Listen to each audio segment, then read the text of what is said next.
What one author have you discovered in the last 3 years that you would recommend? Sinclair Ferguson. You know, everybody kept telling me about his books, and I said, well, I know the guy, but I don't need to read. I know everything he's going to say.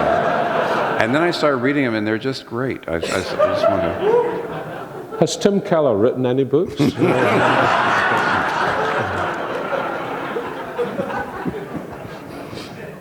I mean, besides each other, you mean? You're free to answer as the Spirit moves. 3 years.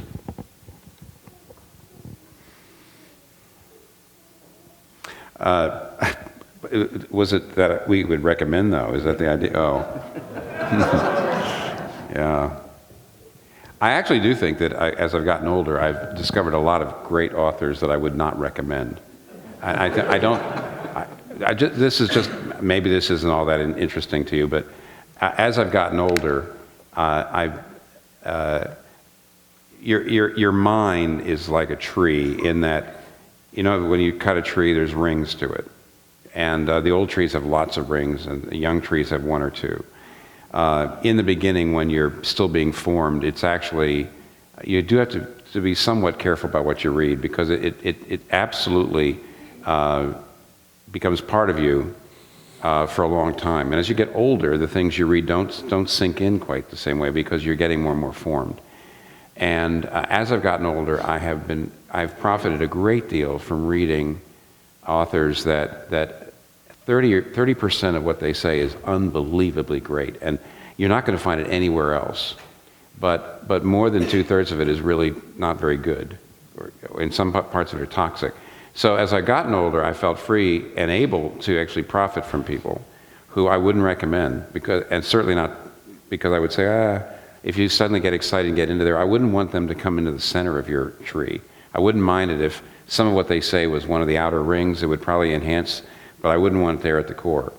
So, I mean, I'll just give you an example of that. Would be a guy called Terry Eagleton. Do you know who Terry Eagleton is? He's I do. Irish Marxist, ex-Catholic who I have recently enjoyed.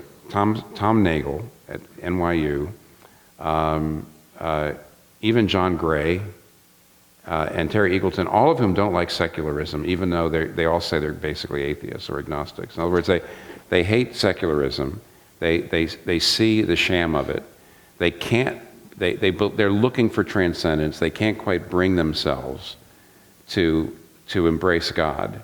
Now, what that means is that they're like what Francis Schaeffer used to call co-belligerents.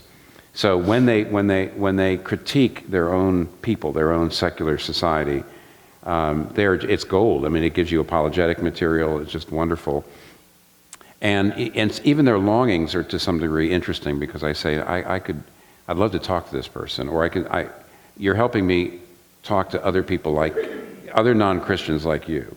Nevertheless, I wouldn't want to dump any of those thinkers right now on younger people who ought to be reading. They ought to be reading Bavinck, you know, rather than wading through all of that.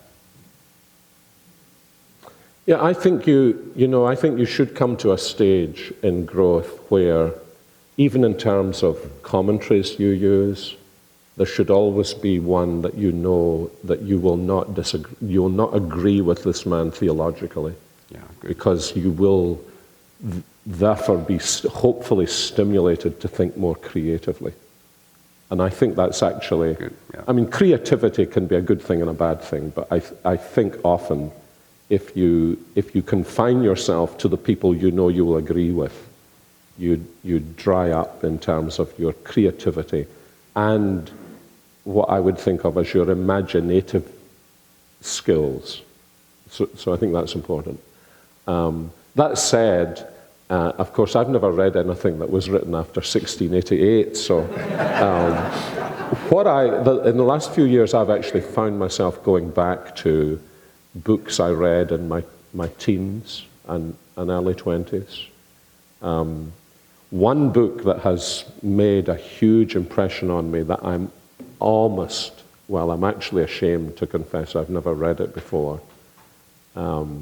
is the biography of Alexander Duff, who was a great Scottish missionary in the first part of the 19th century. And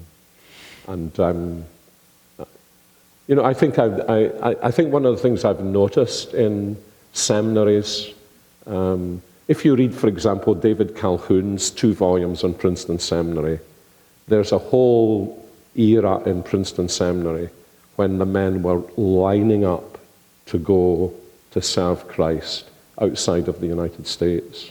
And they were dying, and the more of them were lining up to do that.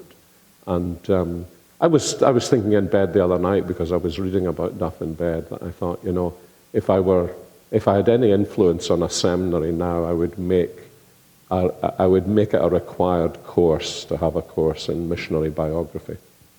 Mm-hmm. And the other thing I've been doing is been going back to the memoirs or biographies or autobiographies of men about whom we know now, but who laboured in very obscure parts of Scotland. Thinking particularly of Samuel Rutherford and Thomas Boston's. If you wanted to find the church where Thomas Boston was minister, you need to leave the highway, turn left, go through a valley, alongside a river, into the mountains, and eventually turn right. And there's this little church there. And he is such an illustration to me, and I think ought to be an illustration to anyone called into the ministry. At the end of the day, it's not where you are that matters, it's who you become where you are. You know, I think that's just, it's just, you know, as you get old and realize how little you have done, it kind of puts even the little you have done in perspective.